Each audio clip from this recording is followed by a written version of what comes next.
Então, boa tarde a todos. Nós vamos começar nossa aula de GR do dia 16/9.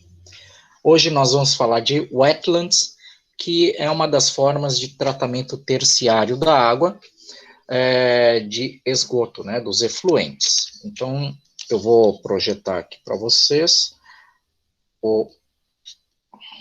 a apostila que eu já deixei ali no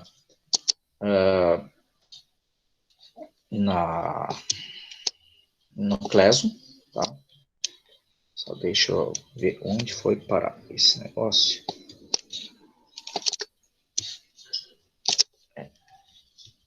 Bom, então eu deixei essa apostila, então na folha 12, tá? Começa, basicamente ele vai falar um pouquinho antes, né, sobre tratamentos alternativos de efluentes, e hoje nós vamos falar das wetlands. Wetlands, né, vem do inglês, né, wet, que é molhado, úmido, e lands, que é terra, né, espaço, então espaços molhados, né. Então, wetlands, basicamente, são locais com a grande quantidade de água e que fazem a filtração de compostos orgânicos e outros nutrientes, então, utilizando plantas. E as wetlands mais conhecidas, naturais, né, porque nós dividimos as wetlands em construídas e naturais. As naturais, por exemplo, são as áreas pantanosas, áreas com bastante plantas aquáticas. Então, por exemplo, quando você pega ali a ponte, né, o viaduto que vai do Boqueirão até Curitiba, você vê ali no rio, né, um desequilíbrio ambiental no Rio Iguaçu, e você vê várias plantas ali.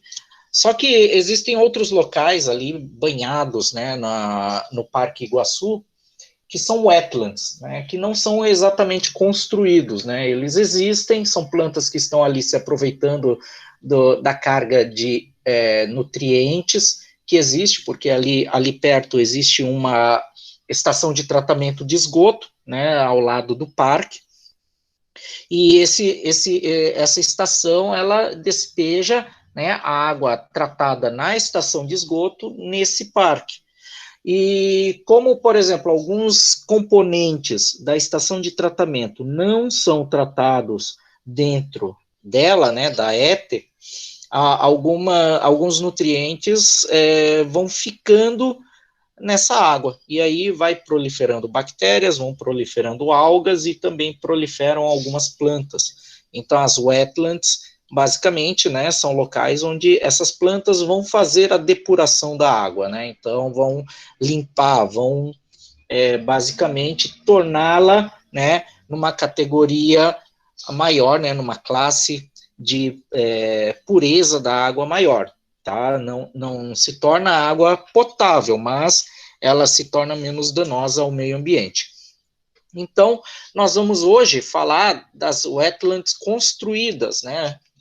Que são basicamente locais onde a gente vai plantar determinados vegetais e lá nós vamos descarregar uma carga de efluentes e as plantas e os micro-organismos que existem nesse ambiente vão tratar essa água, né? Então, as wetlands são muito populares em vários países. Aqui no Brasil está iniciando, como vocês viram no vídeo, né? Não existem muitos locais com wetlands ainda, tá? Mas uma wetland, por exemplo, você pode construir num condomínio, né? Um prédio que você tenha, e dependendo da área, daí você tem que calcular a área que esse prédio vai necessitar, né, para a construção de uma wetland, quanto que é a carga de esgoto que existe nesse prédio, e depois, né, o quanto de wetlands você vai precisar para que você trate o esgoto desse local. Então, basicamente, as wetlands são conhecidas como alagados construídos, ou seja, são sistemas alagados artificiais desenvolvidos para tratar águas residuárias, principalmente de esgotos sanitários, né? E os sistemas são projetados para utilizar plantas aquáticas e micro-organismos para controlar a poluição da água, melhorando a sua qualidade. Tudo isso que eu falei para vocês, né? Então, as wetlands construídas foram pensadas para tirar proveito da capacidade de assimilação e conversão de matéria orgânica, carbono, né, neste caso, e nutrientes, como nitrogênio e fósforo, que são macronutrientes, como ocorre nos alagados naturais. Então, as vantagens principais que nós temos nas wetlands é o baixo custo de implantação, operação e manutenção, né, porque basicamente as próprias plantas, elas vão crescer, elas vão se tornar autossustentáveis com os nutrientes que vão sendo descarregados nela, né, o que é muito mais barato, porque aqui quem está trabalhando são plantas e micro-organismos, diferente das estações convencionais de tratamento de efluentes. Baixa demanda energética, porque você não precisa adicionar energia no sistema, né, a energia ela é baixa, no máximo para você podar as plantas que estão ali, tirar as plantas em excesso, né, para manter o ambiente controlado.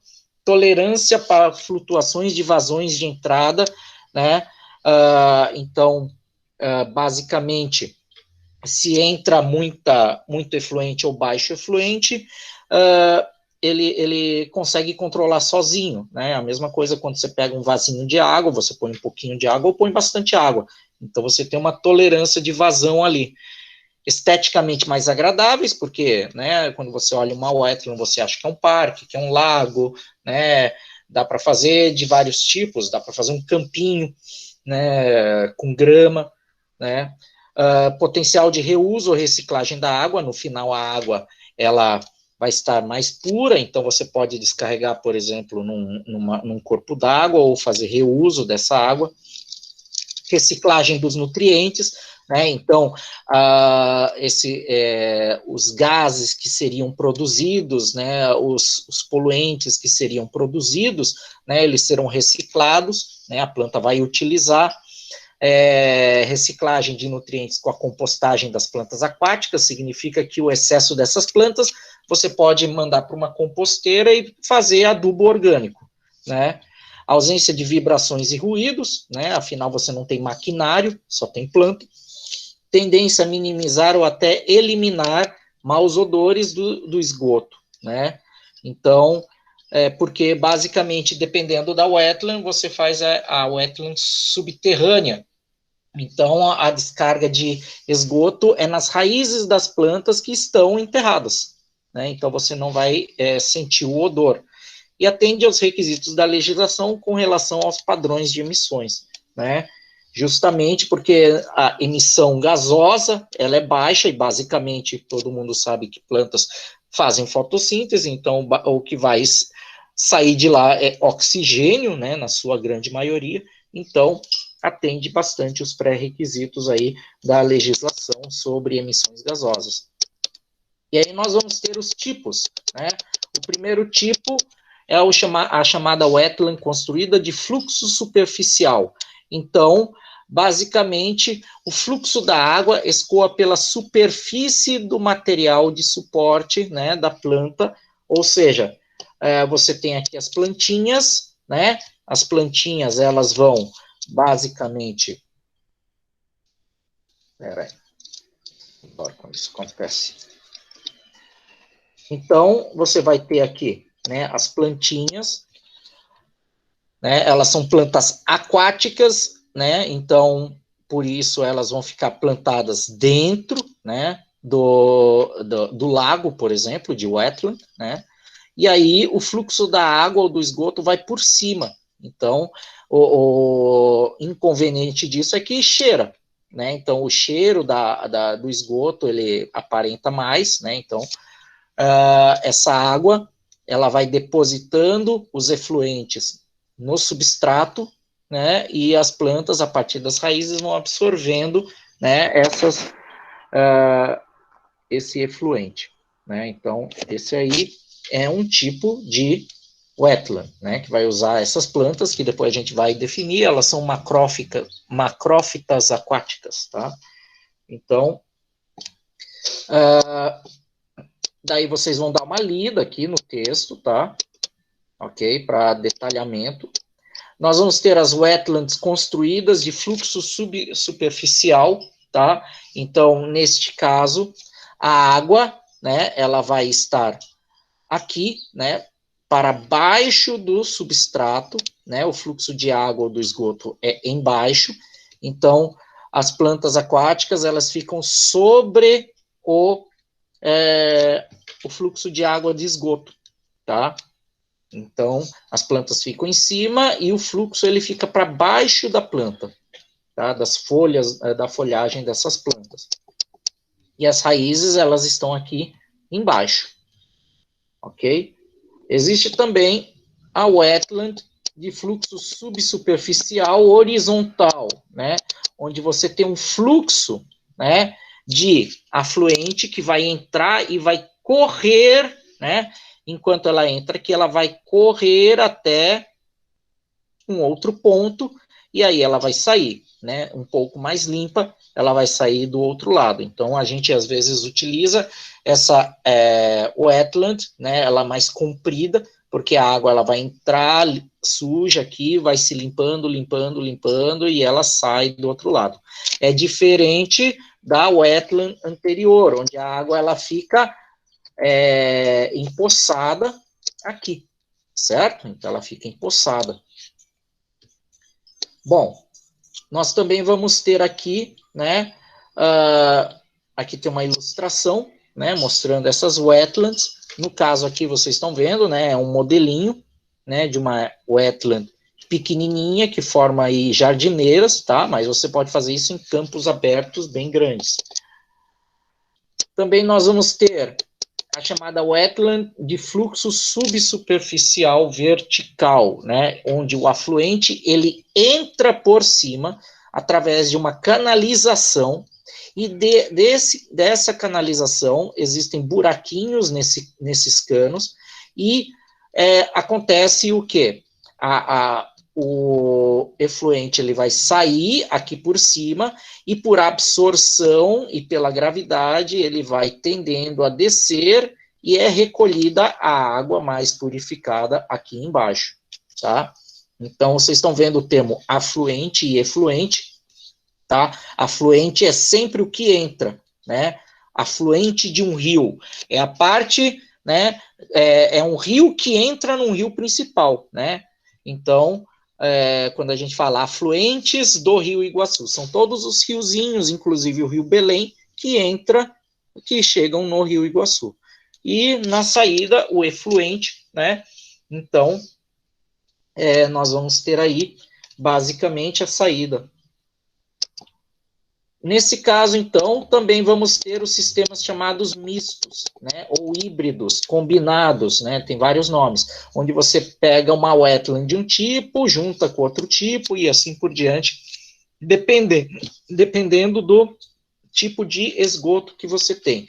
Quanto mais wetlands e essa água vai passando, mais limpa vai ficando a água, né, até uma classe 1, por exemplo, pode chegar, né, que é a classe de água que você pode fazer tratamento simples desse conjunto.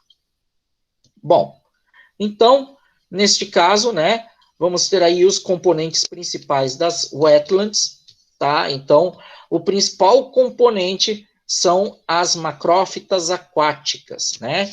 Então, macrófitas, macro, grande, fita, planta. Então, plantas aquáticas são todos os vegetais que vocês conseguem observar a olho nu, né? Ou seja, as plantas que vocês estão vendo na wetland, né? Elas geralmente flutuam ou permanecem total ou parcialmente submersas em ambientes de água doce ou salobra, né? Então, algumas wetlands são de água salobra, e aí vamos pensar em wetlands naturais. A natureza disponibiliza uma wetland aqui no nosso litoral, que é basicamente Ai, peraí, deixa eu lembrar o nome. Ali onde tem os caranguejos. Nossa. Bom, eu já vou lembrar Mangue? Isso. Mangue, professor. Isso, mangue, obrigado. Então, O mangue, ele é uma wetland de água salobra, ou seja, ela cresce ali naquela região que é o delta de recebimento dos rios, né, de toda a região da Mata Atlântica voltada para o Oceano Atlântico, né? Então, os rios, eles descem, essa água, elas vão chegando no mar, né? Vocês já sabem que todos os rios desembocam no mar, tá? Claro, os rios que têm ligação com o mar. Por exemplo, o Rio Iguaçu, ele não tem ligação para o mar, ele vai no sentido oposto, né? Então, ele nasce no pé da serra, só que ele vai para oeste, ele vai para Foz do Iguaçu. Chegando em Foz do Iguaçu, ele basicamente se conecta ao Rio da Prata, né, que chega ali na Argentina, desce até o Uruguai, né, e desemboca lá embaixo do Uruguai no Oceano Atlântico. No caso, o mangue, ele vai recebendo todos os nutrientes que o rio foi recolhendo, né, do pé da serra, só que do lado litorâneo, né, vão descendo por ali, e essas plantas, elas vão basicamente concentrando esses nutrientes, né, e ali, nesse caso, vira um ecossistema que é o mangue. Né, então, você vai ter vários animaizinhos ali, né, caranguejos, você vai ter vários nematóides, você vai ter várias plantas, né, que são adaptadas a esse ambiente chamado de água salobra, que é entre água doce e água salgada. Então, nós vamos ter algumas wetlands. E se a gente pegar wetlands naturais aí, né, você vai ter lagos, alguns tipos de lago, alguns tipos de rio, que são wetlands naturais, tá? Então, o que a gente fez foi copiar esse sistema, e aí, neste caso, a gente vai artificialmente plantar essas macrófitas aquáticas, tá? Para que elas façam a limpeza dessa água, né? Então, peraí, que toda hora ele sai aqui porque eu clico no lugar errado. Então, basicamente, nós vamos ter essas macrófitas aquáticas, né? Que dependendo do tipo de wetland que a gente quer construir, dependendo da profundidade, se a gente quer ter um lago, se a gente quer ter um campo aberto, se a gente quer ter alguma coisa dessas, a gente vai fazer, né, com uma espécie diferente de planta. Né? Então, basicamente, né, vamos categorizar as plantas, as macrófitas aquáticas, em 3 grupos. As chamadas emergentes são aquelas que têm a raiz, né, abaixo d'água, submersa, e elas saem da água, né? Vamos ter as chamadas flutuantes, onde a raiz, ela basicamente não está plantada, né? Ela está boiando junto com a planta, e as submersas, que são as plantas que vivem embaixo d'água, tá? Então, nós vamos ter aí, geralmente, submersas são algas, tá? Algas macroscópicas, tá?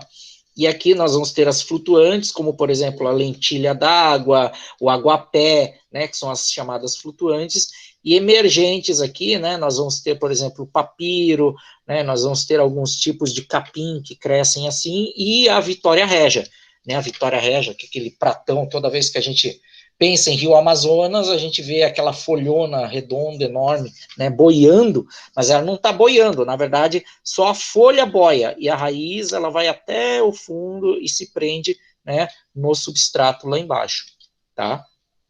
Então, nós vamos ter esses 3 tipos de macrófitas, tá? Então, aqui alguns exemplos, né, de macrófitas, tá? Que podem ser utilizadas. Aqui uma foto, né, de exemplares de plantas, né, que podem ser utilizadas. E aí você pode fazer um laguinho, né, e nesse laguinho é despejado aí o efluente, claro, né, não é um laguinho pequeno de 2 metros por 2 metros, né, senão é complicado. Então você tem que calcular, tem nesse material como cálculo, a gente não vai fazer esses cálculos, tá, por enquanto. A gente vai fazer isso mais para frente, quando a gente entrar em fossa séptica, tá? Mas, por enquanto, só vocês têm que saber que tem que calcular a área, né, o volume de água, de efluente que ele vai receber e o volume que ele vai tratar. Bom, então, né, a escolha da espécie adequada, tá? Então, você, enquanto técnico em meio ambiente, você tem que saber escolher qual é a espécie. Então, aí você tem que descrever qual é a espécie, né, se serve ou não serve para aquele local. E aí, né, quais são os principais poluentes que se deseja remover do esgoto. Então, se você quer remover, por exemplo, metais pesados, né, aguapé é importante, é interessante para remoção de metais pesados, por exemplo, e outras plantas não, né? O tipo de wetland, né? Qual é a eficiência dessas plantas a serem utilizadas? Porque você tem que pensar o seguinte, né? Que se chegar menos efluente, essa planta vai crescer menos. Se chegar mais, ela vai crescer mais, né? Então, se você usar aguapé, você tem que ter a noção de que aguapé cresce muito rápido, ele toma todo o espaço superficial da água, e isso pode causar um fenômeno chamado eutrofização, né? E a eutrofização, ela aumenta a quantidade de gás carbônico na água, torna o ambiente anaeróbio, e aí você vai ter bactérias anaeróbias, né, que vão matar toda a fauna que tiver ali embaixo, e também você vai matar as plantas, né, subterrâneas. Então você tem que saber que planta que você utiliza, e se você tem, né, a possibilidade de fazer a manutenção adequada dessas plantas. Condições climáticas da região, não adianta colocar uma Vitória Regia, porque Vitória Regia aqui em Curitiba não dá certo, ela morre, né? Ela precisa de ambiente quente, né? Adaptabilidade da espécie, né? Então, quando a gente fala de condições climáticas da região e adaptabilidade da espécie, é sempre, né? Você tem que sempre ter na cabeça quais são as plantas da região. É muito melhor você utilizar as plantas da região do que trazer espécie invasora, e depois você pede controle, e isso aí invade rios, lagos e mata, né, e descontrola e desequilibra os ecossistemas, tá?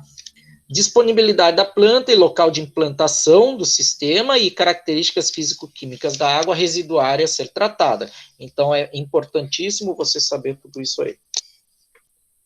Tá? Então, vai ter algumas recomendações, né, de como usar essas macrófitas, e aí o material de suporte, que é o material, né, o substrato onde essas plantas vão ficar, né, e basicamente, vejam aqui, funciona tanto como meio de suporte para o estabelecimento das macrófitas, quanto como filtro para a retenção de sólidos suspensos presentes no esgoto. Então, o tipo de material que você vai utilizar vai reter ou não, mais ou menos, né, o material que você está querendo filtrar, tá? Então, utilizar o material é muito importante. Então, por exemplo, areia, solos naturais, pedra, cascalho, cinza, casca, pneu picado, fibra de coco, todos esses materiais, eles se diferenciam pela sua granulometria. O que é a granulometria? É o tamanho do material, né? Se ele é grandão, por exemplo, com pedras, ou se ele é pequenininho, né? Como cinzas, como areia. Tudo isso vai dar o quanto esse material filtra, né? Então, se você quer utilizar materiais como casca de pneu, pneu picado, casca de coco, né, cascalho, você vai saber que a água ela vai passar mais rápido por esse material, porque os espaços vazios são maiores, né? Agora, se você usar areia, solo natural, cinza, né, eles retêm mais a água, então a água demora para passar. Então, você tem que ver da planta que você está utilizando, qual é o material que você vai utilizar.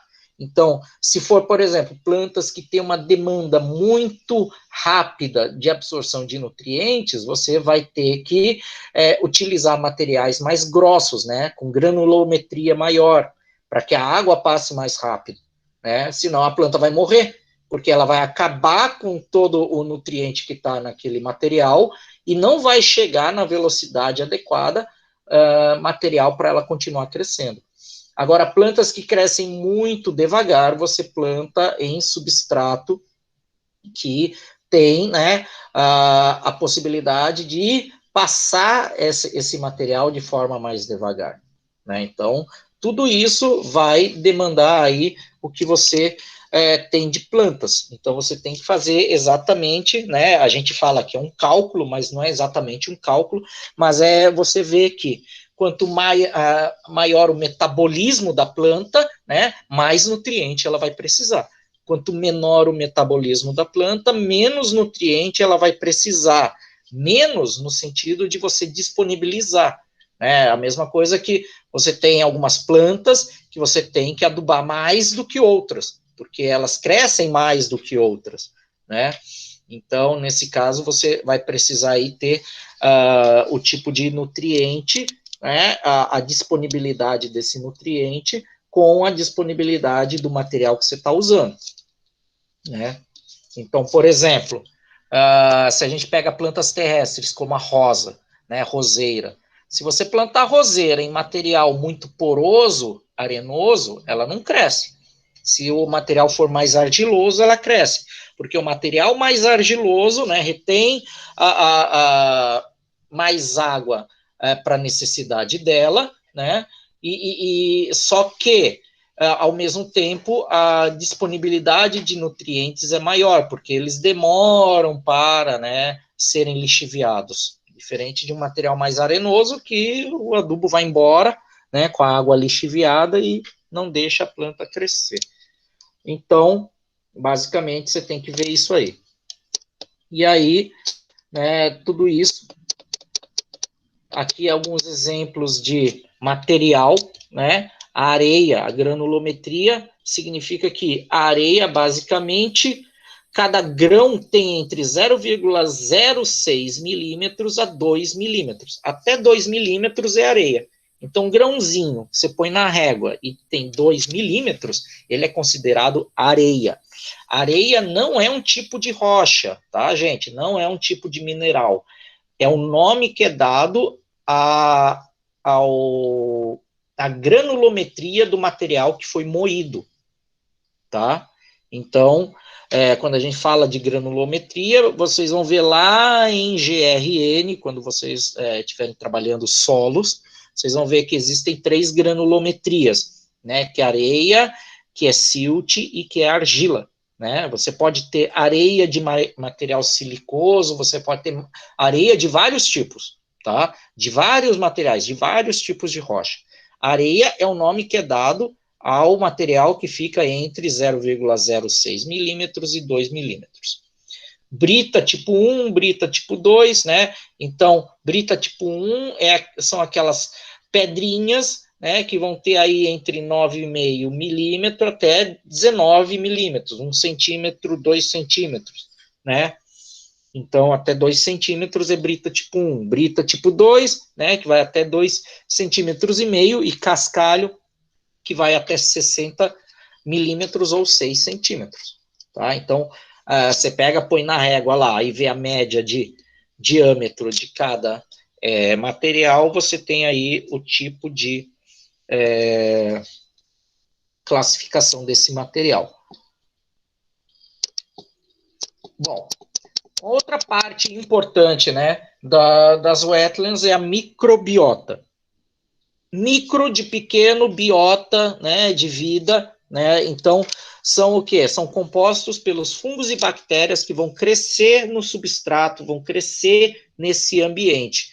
E eles é que são os responsáveis por degradar a matéria orgânica até o nível de nutrientes, né, solúveis na água e que as plantas podem absorver. E aí, essa microbiota, ela vai se formar como se fosse um tapetinho em cima do substrato, em cima das raízes, e que a gente chama esse tapetinho de biofilme. Tá? O biofilme, ele é extremamente importante aí, né, indicando que esses seres vivos, eles estão presentes e se desenvolvendo no local. Então, esses micro-organismos, eles vão fazer o quê? Né? Mineralização da matéria orgânica e do fósforo orgânico. Então, um dos principais componentes do esgoto é o fósforo. Né? Então, ele vai pegar, transformar tudo isso em substâncias inorgânicas, como fosfatos, nitratos, nitritos, né? E todo esse material ele vai ser disponibilizado para as plantas. As plantas só conseguem absorver matéria inorgânica na forma de sais dissolvidos.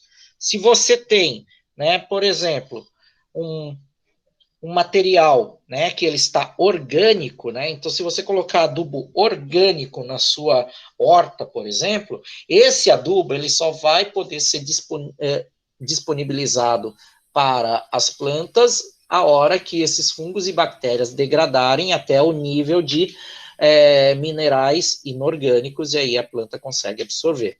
Por isso que muitas vezes o pessoal utiliza fertilizante químico, porque é mais rápido, já está pronto para a planta absorver, né? Agora, se você vai utilizar adubo orgânico, ele tem a disponibilidade, né, da matéria, né, inorgânica, dos nutrientes, ele é menor e ele é mais lento do que no caso de fertilizantes químicos, tá? Então, neste caso, né, nós vamos ter aí basicamente essas bactérias fazendo toda essa degradação, tá, desses materiais. E, claro, boa parte desses materiais, né, quando eles são degradados, eles começam a cheirar, né, então o cheiro do esgoto, basicamente, é por materiais que são volatilizados pela ação de bactérias e de fungos, né, então, neste caso, dependendo do local que você vai ter, né, você tem que ver se é importante ou não colocar, por exemplo, wetlands de superfície, né, porque essas wetlands de superfície vão cheirar, né. Agora, as subterrâneas, elas vão cheirar menos, vamos dizer assim, tá? Então, basicamente, né, aqui algumas micrografias no microscópio mostrando, né, alguns micro-organismos, tá? E aí, a questão da eficiência, tá? Então, basicamente, né, por que se utiliza wetlands? Porque, né, no Brasil, por exemplo, né, lendo aqui, alguns estudos comparam as eficiências de remoções de nitrogênio, fósforo, demanda bioquímica de oxigênio, demanda química de oxigênio obtidas nas diferentes configurações do sistema de wetlands construídas, tá? Então, basicamente, o tipo de wetland vai te dar um tipo de eficiência.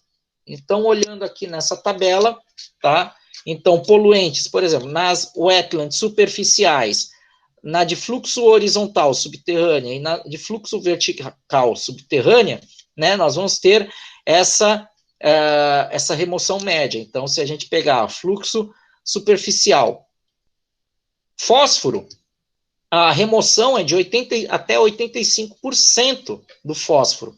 Então, quando a gente pega e compara a superficial com as outras, né, 85% para o fósforo, 51%, né, para horizontal, 60% para vertical. Então, neste caso, se você necessita a remoção maior de fósforo, você utiliza mais a superficial, ou pode fazer uma combinação também, né, de superficial, horizontal, vertical. Mas, professor, tem como zerar?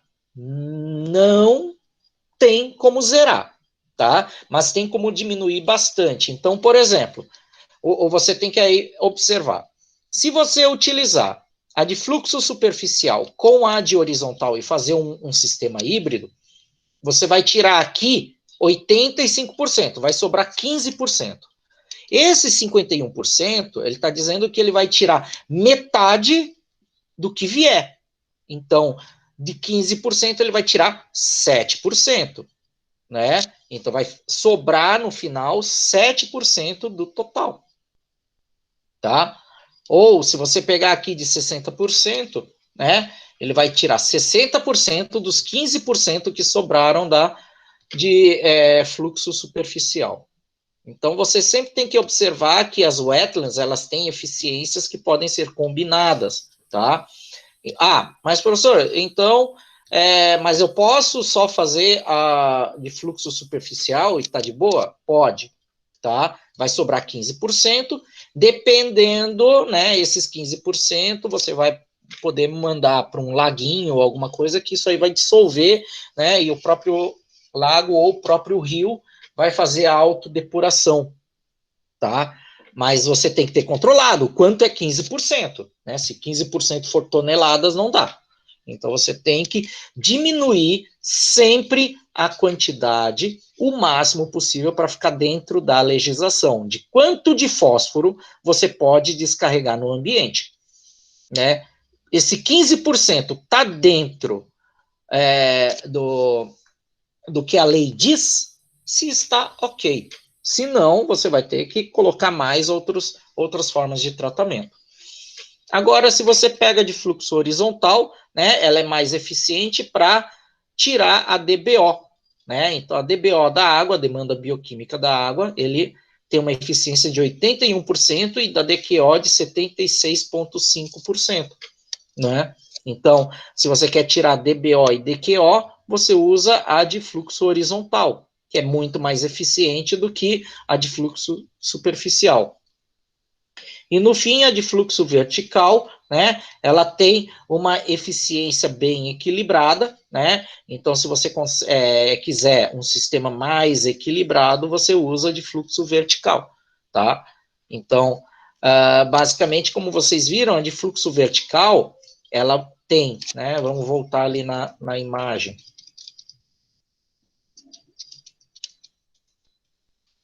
Então, aqui a de fluxo vertical, né? Basicamente, o que nós temos?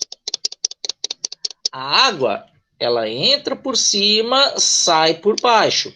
Então, vocês têm que observar que a de fluxo vertical, ela só funciona se você tiver uma declividade.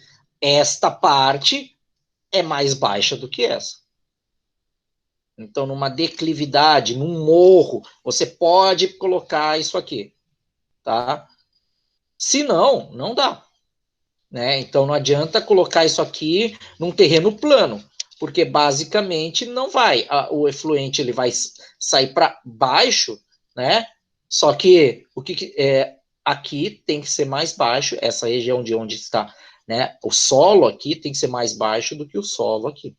Então tem que tomar cuidado com esses detalhezinhos, né? A do fluxo, essa aqui, por exemplo, né? Também a mesma coisa, né? Que a fluxo vertical. A do horizontal, né, ela é utilizada horizontalmente. Não dá para usar num barranco, porque ela é horizontal. Basicamente, ela vai sair, né? Pode ver que o efluente, o encanamento, ele sai só um pouquinho abaixo, né, do afluente, tá? Ele só sai um pouquinho abaixo. Então, neste caso, né, o de fluxo horizontal para ambientes horizontais, né? O de fluxo verticais para ambientes mais declive. Então, você pode, por exemplo, combinar esse horizontal com vertical, né? Chega lá no final do morro, você coloca um vertical e ele continua tratando. Tá? Então tem que tomar cuidado, porque o fator gravidade ele é muito importante aqui. Porque senão o material vai acumular e pronto, vai ficar acumulado.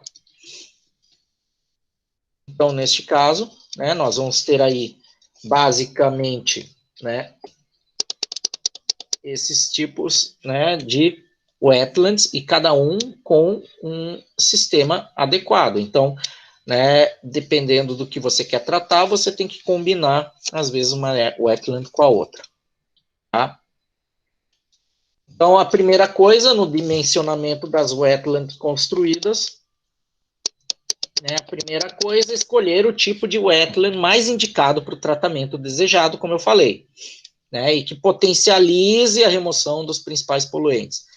Caracterize físico-quimicamente o esgoto a ser tratado. Né? Então, que tipo de esgoto vai ser tratado? Né? Determinando a concentração do afluente.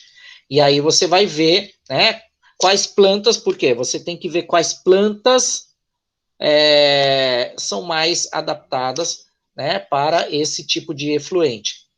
definir a eficiência de remoção, né, definindo essas plantas, e determinar a vazão média a ser tratada, porque a gente tem que pensar que o esgoto, essa água vai chegando, né, e ela não para, tá? Então, neste caso, o dimensionamento é muito importante para não extravasar, né, de repente começar a vazar esse negócio e começar a derramar para tudo quanto é lado. Então, tem que ser observado, né, com contribuição per capita e da população atendida, que nós vamos ver mais para frente aqui. Então, por fim, calcular a porosidade do leito com base na porosidade do material suporte, né? Então, aqui nós vamos ter as equações que eu falei, né? Que por enquanto a gente não vai utilizar, mas, né, se você for trabalhar com wetlands, basicamente você vai ter aí, né, todas essas tabelas que, né, vão ser utilizadas passo a passo. Então, isso aqui é um manual, né, de como construir uma ET, tá? Uma wetland. Então, basicamente, né, é isso aqui, tá? Deem uma lida nesse material, tá? Amanhã eu vou liberar daí uma atividade, tá? Para a gente começar já a fazer a primeira atividade do bimestre, do trimestre, e já começar a ver, né, as notas para a gente poder fechar aí o ano. Alguma dúvida?